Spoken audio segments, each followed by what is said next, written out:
Hello मेरे दोस्तों, आप सभी का एक बार अपने चैनल मैथ मस्ती पे आप सभी का मैं स्वागत करता हूं। तो आज क्लास 10th यानी पढ़ेंगे अध्याय 3 यानी चैप्टर 3 पढ़ेंगे दो चर वाले रैखिक समीकरण युग्म। आज इसकी बेसिक जानकारी प्राप्त करेंगे, फिर अगली क्लास में आपको एक्सरसाइज मिलेगी। ठीक है, तो पहले समझते हैं इसका मतलब। देखो समझेंगे भाई, लिखा है दो चर वाले। देखो दो चर यक्स वाई हो गया, दो चर आप लोग ले लेंगे। ठीक है, रैखिक समीकरण क्या होता है, यानी दो चर मिलेंगे रैखिक समीकरण के पदों में। रैखिक समीकरण वह समीकरण जिसमें केवल एक घात होती है। ठीक है, युग्म, युग्म का मतलब दो लोग। जैसे आपका ए और बी लिखा है, ए और बी लिखा है, इसे आप बोलोगे एक युग्म है। क्या बोलोगे? एक युग्म है। अगर ए कामा बी और सी कामा डी, इसे बोलोगे एक युग्म आपका ये हो गया, एक युग्म आपका ये हो गया। तो एक प्लस एक बराबर कितना युग्म हो गया? दो युग्म हो गया। क्लियर हो गया भैया? बाजार दो लोग जा रहे हैं तो एक युग्म बोलेंगे। ठीक है, अब आइएगा इसके आगे देखते हैं हम लोग। इसके आगे ये देखना है कि ये समझ गए दो चर मिलेंगे रैखिक समीकरण, यानी दो चरों के पदों में रैखिक समीकरण मिलेंगे युग्म, यानी दो समीकरण मिलेंगे। ठीक है, जिसमें केवल एक ही घात होगी। तो आज पहले देखो चार विधियां आपको पढ़ने को मिलेंगी इस चैप्टर में। चार विधियां। तो नंबर एक आपको मिल सकती है, मिलेगी ग्राफीय विधि। क्या मिलेगी? ग्राफीय विधि। तो नंबर एक मिलेगी आपको ग्राफीय विधि। ग्राफीय विधि। दूसरी नंबर आपको मिलेगी विलोपन विधि। विलोपन विधि। तीसरी आपको मिलेगी प्रतिस्थापन विधि। प्रतिस्थापन विधि। चौथी आपको मिलेगी वज्र गुणनखंड विधि। वज्र गुणनखंड विधि आपको मिलेगी। ठीक है, तो बच्चों आज इसका बेसिक जानकारी प्राप्त करते हैं, यानी ग्राफीय विधि की, विलोपन विधि, प्रतिस्थापन विधि, वज्र गुणनखंड विधि। तो आज हम लोग केवल इसका बेसिक जानकारी केवल प्राप्त कर रहे हैं। ठीक है, अब एक्सरसाइज अगली क्लास में आप सभी की होगी। जैसे मान लीजिएगा पहले ग्राफीय विधि, और आपको मैं बता दूं, कोई सवाल आपका मिलता है, आप लगाते हो, तो आपको चारों विधियों से उत्तर एक ही प्राप्त होगा भाई साहब।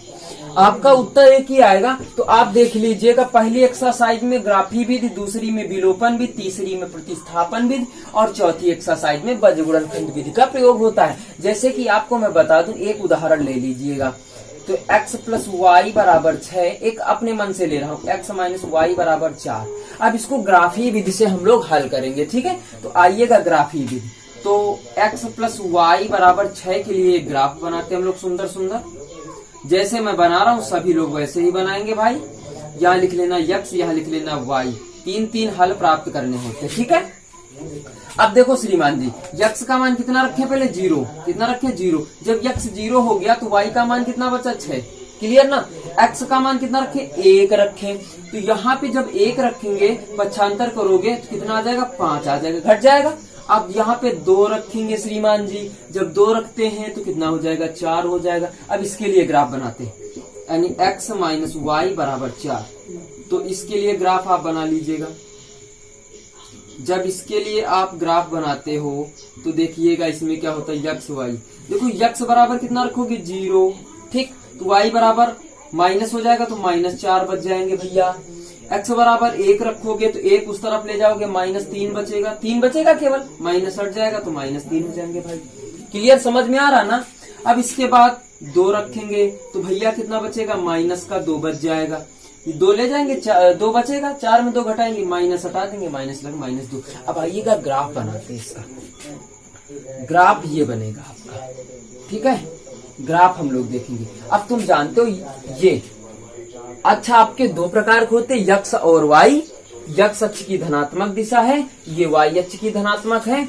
ये यक्ष अक्ष की ऋणात्मक दिशा, ये वाई अक्ष की ऋणात्मक दिशा भाई साहब। ठीक है, आइएगा फिट करते। ये दोनों अक्ष जिस बिंदु पर काटते हैं उसे हम मूल बिंदु कहते हैं। उसे हम क्या कहते हैं? मूल बिंदु कहते हैं। इस निर्देशांक, इसके निर्देशांक 0,0 होते हैं मेरे प्यारे बच्चों।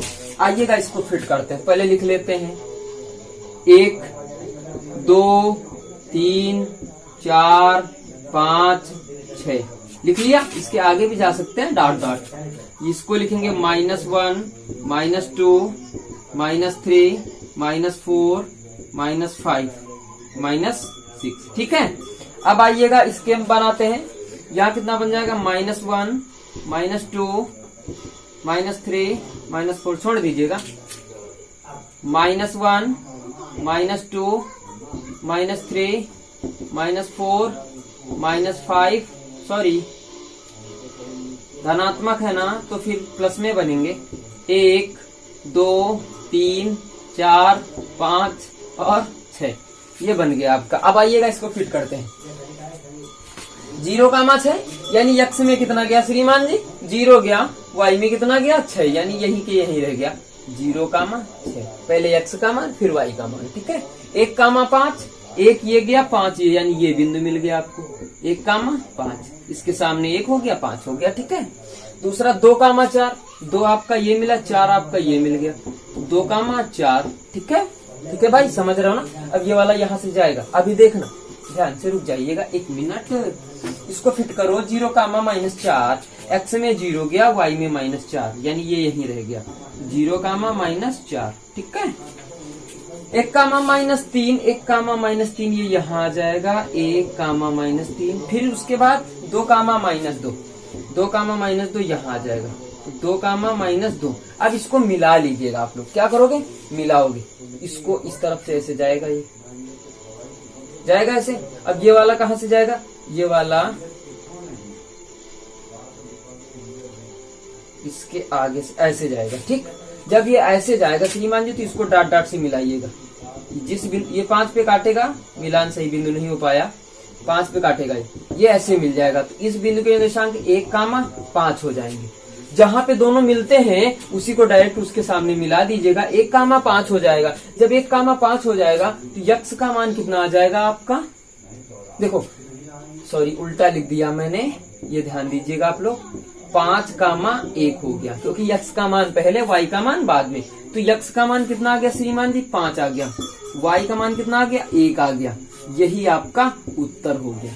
ये विधि आपकी ग्राफीय विधि बच्चों है आपकी। अब इसके बाद विलोपन विधि आपको बता रहे, उत्तर आपका यही आएगा। प्रतिस्थापन विधि बताएंगे यही उत्तर आएगा। वज्र गुणनखंड विधि बताएंगे यही आएगा। अगर आप लोगों को समझ में आ गया तो प्लीज लाइक कर दीजिएगा, फटाक से लाइक का बटन दबा दीजिएगा। आइएगा देखते हैं आगे। इसको नोट करना हो नोट कर सकते हैं, समझ भी सकते हैं। ठीक है, विलोपन विधि इसके आगे देखते हैं। तो इसको हटा दीजिएगा, इसको भी हटा दीजिएगा। विलोपन विधि क्या देखेंगे, विलोपन नंबर 2 विधि। विलोपन का मतलब क्या होता है, एक पद को विलुप्त कर दिया जाए, या तो x को विलुप्त कर दिया जाए या तो y को विलुप्त कर दिया जाए। तो श्रीमान जी मैं आपसे पूछना चाहूंगा कि आप किसको विलुप्त करेंगे। समीकरण 1 इसको दे दो, समीकरण 2 इसको दे दो। यहाँ लिखोगे समीकरण 1 और समीकरण 2 को हल करने पर श्रीमान जी प्लस माइनस y कैंसिल हो जाएगा। ये हो जाएगा 2x बराबर ये कितना हो जाएगा 10 हो जाएगा। 2 गुणा में रखा भाग में ले जाओ, 2 1 जा 2 2 5 जा 10।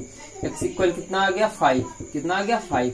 अब क्या लिखोगे 5 का यानी क्या लिखोगे x का मान समीकरण फर्स्ट में पुटअप करने पर यानी रखने पर, तो x प्लस वाई इक्वल 6 है आपका समीकरण। या रखोगे 5 प्लस वाई इक्वल 6, 5 को ले जाओ पक्षांतर कर दो, कितना आ गया 1। तो y इक्वल कितना आ गया 1 यानी 5 कामा 1। तो यही तो निर्देशांक निकाले थे आपने श्रीमान जी, निकाले थे कि नहीं निकाले थे। ये आपकी विलोपन विधि हो गई। अब आइएगा प्रतिस्थापन विधि के बारे में जानेंगे। अगर ये भी समझ में आया हो तो आप ध्यान दीजिएगा, लाइक जरूर कर दीजिएगा और साथ में मेरे चैनल को सब्सक्राइब कर लीजिएगा ताकि आपको कुछ ना कुछ नया सीखने को मिले प्रतिदिन। मेरी कोशिश यही है, ठीक है। अब आइएगा प्रतिस्थापन विधि देखते हैं श्रीमान जी। तो प्रतिस्थापन विधि, इसमें भी उत्तर उतना ही आएगा, ठीक है। समीकरण 1 और समीकरण 2 हो गया, मान ही लिया था। अब प्रतिस्थापन विधि को देखेंगे। प्रतिस्थापन तुमने फिजिक्स में भी स्थापन पढ़ा होगा भाई, है ना। एकांक समय में चली गई दूरी ऐसा कुछ होता है ना। तो प्रतिस्थापन यानी किसी चीज को स्थापित ना करके विस्थापन कर दिया जाए। जैसे मान लीजिएगा कुछ यहाँ पे रखा, उसको दूसरी जगह रख दिया जाए, प्रतिस्थापित कर दिया जाए। तो प्रतिस्थापन यहाँ से करोगे क्या कि आप लोग समझदार हो, कायदे से समझते हो, ठीक है। तो श्रीमान जी या तो ऊपर वाले समीकरण से किसी एक का मान निकाल लो या तो नीचे वाले से मान निकालो श्रीमान जी। तो नीचे वाले से निकालते हैं। x बराबर 4 माइनस का y रखा प्लस का y चले जाएगा। समीकरण इसको कौन दे देते 3। तो तुम जिस समीकरण से मान प्राप्त करोगे, इसको निकालोगे, उस समीकरण में मान आपको नहीं रखना है श्रीमान जी, पहले वाले समीकरण में रख देना है। क्या लिखोगे? x का मान समीकरण 1 में रखने पर x का मान समीकरण फर्स्ट में रखने पर आइएगा श्रीमान जी। तो x प्लस वाई इक्वल कितना है 6 है। तो x का मान रखो यहाँ पे 4 प्लस वाई इक्वल कितना हो गया 6। ये कितना हो गया 2i। 6 माइनस का 4 चला गया, कितना बच गया 2। तो 2i इक्वल 2 बचा, 2 गुणा में रखा तो y इक्वल 2/2, 2 अंजा 2y इक्वल कितना आ गया 1। अब क्या लिखोगे श्रीमान जी? y का मान समीकरण थर्ड में रखने पर आइएगा, थर्ड में रखते हैं। तो x इक्वल 4 प्लस 1 रखेंगे, x इक्वल कितना आ गया 5, यानी 5, 1। यही आपका उत्तर आ गया कि नहीं आ गया? अब बोलो समझ में आया कि नहीं आया? कौन सी विधि है? प्रतिस्थापन विधि।